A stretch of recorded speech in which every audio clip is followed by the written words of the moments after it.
Good afternoon, everyone. Thank you, thank you, thank you. Friends, partners, Speaker Pelosi, members of Congress who've traveled here to represent the United States, and fellow leaders. It's an honor to once again participate in this critical summit. And I'd like to thank our host, President Sisi, for bringing us together at this pivotal moment. Thank you, Mr. President.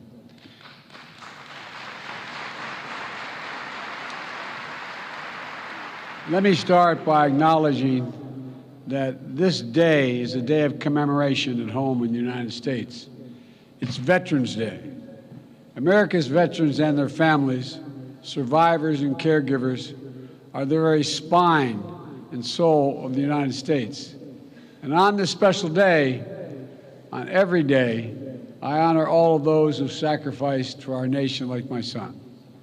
I want to thank one proud American veteran, a lifelong public servant, a dear friend, and literally one of the most decorated men to fight, Special Envoy for Climate, John Kerry. John,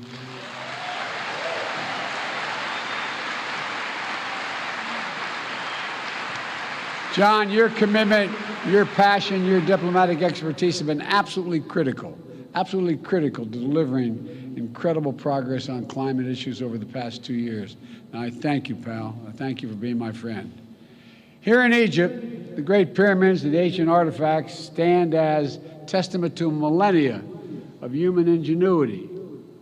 We see our mission to avert climate catastrophe and seize a new clean energy economy not only as an imperative for our present and future, but through the eyes of history. According to the World Meteorological Organization, the past 8 years have been the warmest on record. In the United States, we're seeing historic drought and wildfires in the West, devastating hurricanes and storms in the East. Here in Africa, home to many nations considered most vulnerable to climate change, food insecurity. Hunger follows 4 years of intense drought in the Horn of Africa. Meanwhile, the Niger River in West Africa, swollen because of more intense rainfall, is wreaking havoc on fishing and farming communities. In Nigeria, flooding has recently killed 600 people.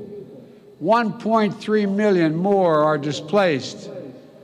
Seasonal livestock migration routes have been used for hundreds of years, are being altered, increasing the risk of conflict between herders and local farming communities. The climate crisis is about human security, economic security, environmental security, national security, and the very life of the planet. So today, I'd like to share with you how the United States is meeting the climate crisis with urgency and with determination to ensure a cleaner, safer, and healthier planet for all of us.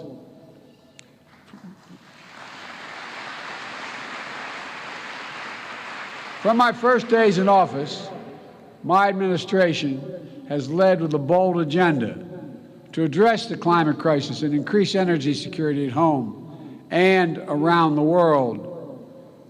We immediately rejoined the Paris Agreement. We convened major climate summits and reestablished. I apologize whoever pulled out of the agreement. We established major economies forum to spur countries around the world to raise their climate ambitions. Last year at COP27 in Glasgow, the United States helped deliver critical commitments that will get 2/3 of the world's GDP on track to limit warming to 1.5 degrees Celsius. Over the past 2 years, the United States has delivered unprecedented progress at home through a generational investment in upgrading our nation's infrastructure. We're making our power grid better able to transmit clean energy, expanding public transit and rail, building nationwide network of electric vehicle charging stations, over 50,000. And this summer, the United States Congress passed, and I signed into law my proposal for the biggest, most important climate bill in the history of our country, the Inflation Reduction Act.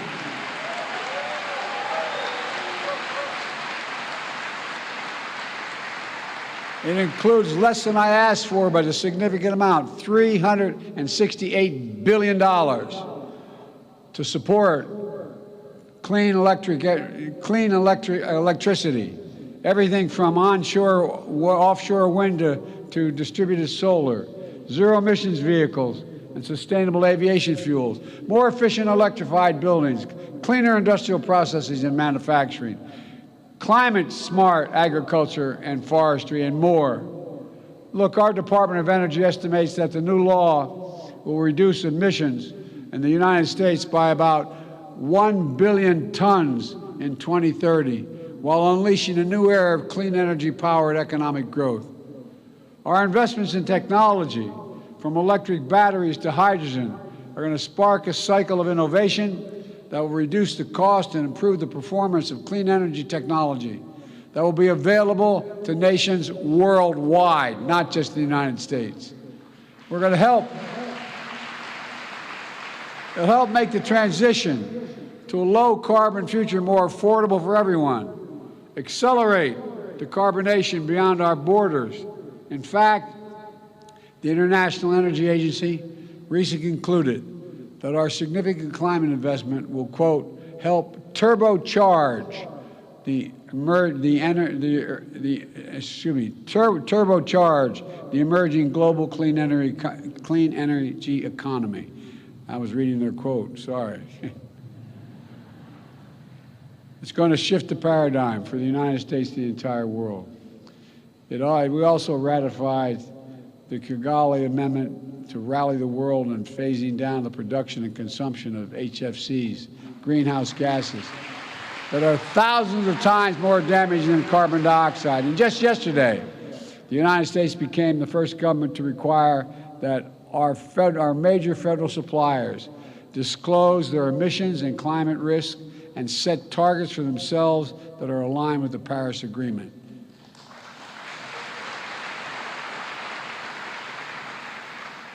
As the world's largest customer, with more than $650 billion in spending last year, the United States government is putting our money where our mouth is to strengthen accountability for climate risk and resilience. These critical steps are already locking in vital investments in our infrastructure, delivering lower costs for clean energy, spurring good-paying union jobs for American workers, and advancing environmental justice in our communities. Folks, we're proving that good climate policy is good economic policy. It's a strong foundation for durable, resilient, inclusive economic growth. It's driving progress in the private sector. It's driving progress around the world. And the sum total of the actions my administration is taking puts the United States on track to achieve our Paris Agreement goal of reducing emissions 50 to 52% below 2005 levels by 2030.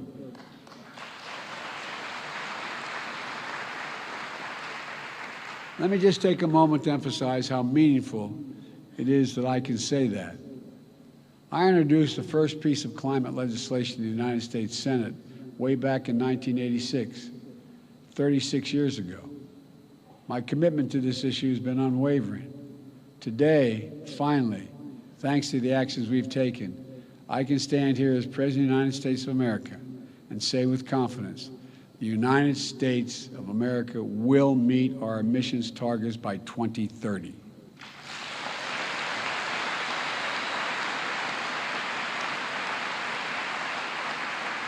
We're racing forward to do our part to avert the climate hell that the UN Secretary General so passionately warned about earlier this week. We're not ignoring harbingers that are already here. It's true, so many disasters. Climate crisis is hitting hardest those countries and communities that have the fewest resources to respond and to recover. And that's why last year I committed to work with our Congress to quadruple U.S. support to climate finance and provide $11 billion annually by 2024, including $3 billion for adaptation. That's why the Fund Emergency Plan for Adaptation and Resilience, PREPARE we call it, to help more than 500 million people in developing countries respond to climate change. We're already requested more than $2 billion for the PREPARE this year. I'm going to fight to see that this and our other climate objectives are fully funded. Today, as a down payment, we're announcing more than $150 million in initiatives that specifically support PREPARE's adaptation efforts throughout Africa, including Adaptation in Africa, effort that Egypt and the United States launched together in June. This includes support for expanding early warning systems to help cover Africa, broadening access to climate finance, providing disaster risk protection, strengthening food security, mobilizing the private sector, and supporting new training center in Egypt to accelerate adaptation across the efforts all across the continent. My administration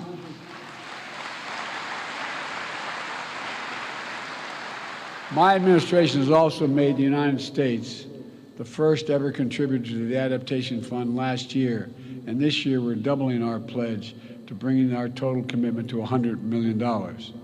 We're also making sure that every dollar we deliver goes as far as possible, unlocking larger pools of finance and the trillions in private investment we know that will be needed. Folks, we're also supporting the Global Shield, a G7 initiative to better protect vulnerable countries everywhere from climate-related losses and quickly respond to climate-related damages. And the G7-led Partnership for Global Infrastructure and Investment is working to meet the critical infrastructure needs in low and middle-income countries with specific focus on climate. The project we're facilitating is built on transparency, partnership, the protections for workers and the environment. One of the many projects already underway is a partnership between American firms and the government of Angola to invest $2 billion building new solar projects in Angola. And everywhere, like everywhere in the world, climate adaptation in Africa is working toward energy transmissions as just means creating good jobs, spurring inclusive economic growth, and leaving no one behind as we implement the Sustainable Development Goals. Folks, now I know this has been a difficult few years. The interconnected challenges we face can feel all-consuming. And the upheaval we're seeing around the world, especially Russia's brutal attack against Ukraine, is exacerbating food shortages and energy spikes in cost, increasing volatility in those energy markets, driving up global inflation. Against this backdrop, it's more urgent than ever that we double down on our climate commitments. Russia's war only enhances the urgency of the need to transition the world off its dependence on fossil fuels. True energy security means that every nation is benefiting from clean, diversified energy future. No action can be taken without a nation understanding that it can use energy as a weapon and hold the global economy hostage. It must stop. And so this gathering must be the moment to recommit our future and our shared capacity to write a better story for the world. Let's build on our global climate progress, raising both our ambitions and the speed of our efforts. The science is devastatingly clear. We have to make vital progress by the end of this decade. And that's why the United States is rallying the world around climate game changers.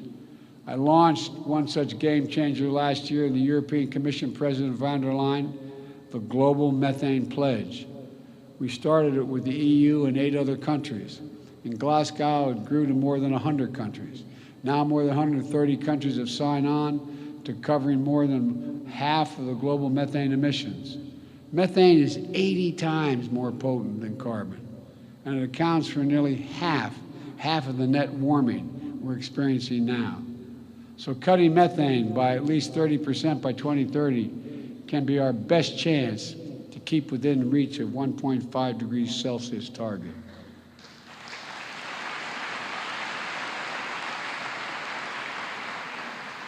Today, we're releasing an updated Methane Emissions Reduction Act plan, which lays out how the United States is meeting the pledge.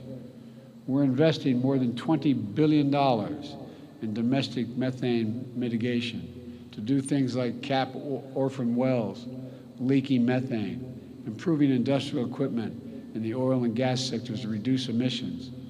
It also lays out strong regulatory actions, including a new proposal from our Environmental Protection Agency to strengthen standards on methane across sectors, especially from super emitters, just to make sure it's not released into communities impacting on public health. All told, these steps will reduce U.S. methane emissions from covered sources by 87% below the levels of 2005 by 2030. Folks, another game changer is conserving our natural environment, whether it's the Congo Basin's forests and peatlands here in Africa, or the Amazon Basin in South America, or forest, wetlands, grasslands in the United States. Preserving nature is one of the most impactful climate solutions we have. Some that indigenous people communities have known and been the stewards of these efforts for a long time and generations. They've known it. Here at COP27, we are co-chairing Forest and Climate Partnership to deliver real rapid strides to halt deforestation. The best part is we don't have to develop any new technologies. We just have to make clear forests are more valuable when they're preserved than when they're destroyed. It's that basic.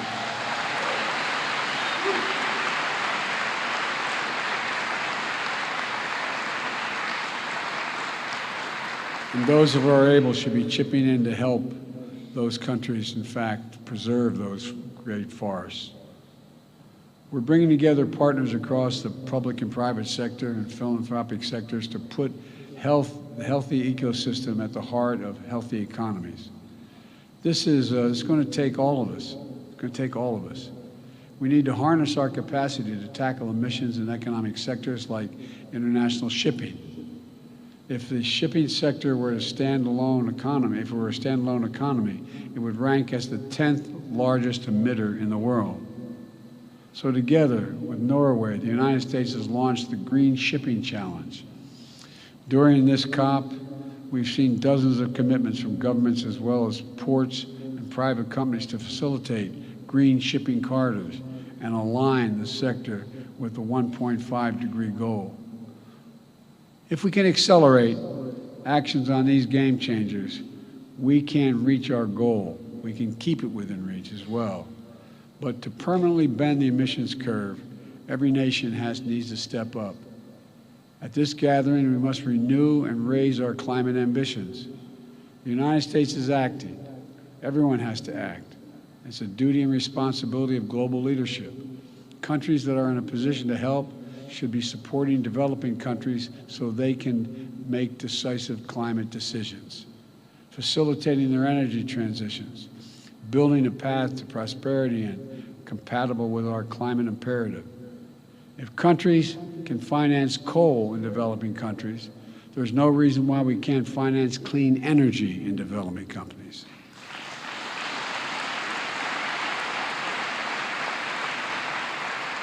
I'm pleased to announce today, alongside the European Union and Germany, a $500 million package to finance and facilitate Egypt's transition to clean energy.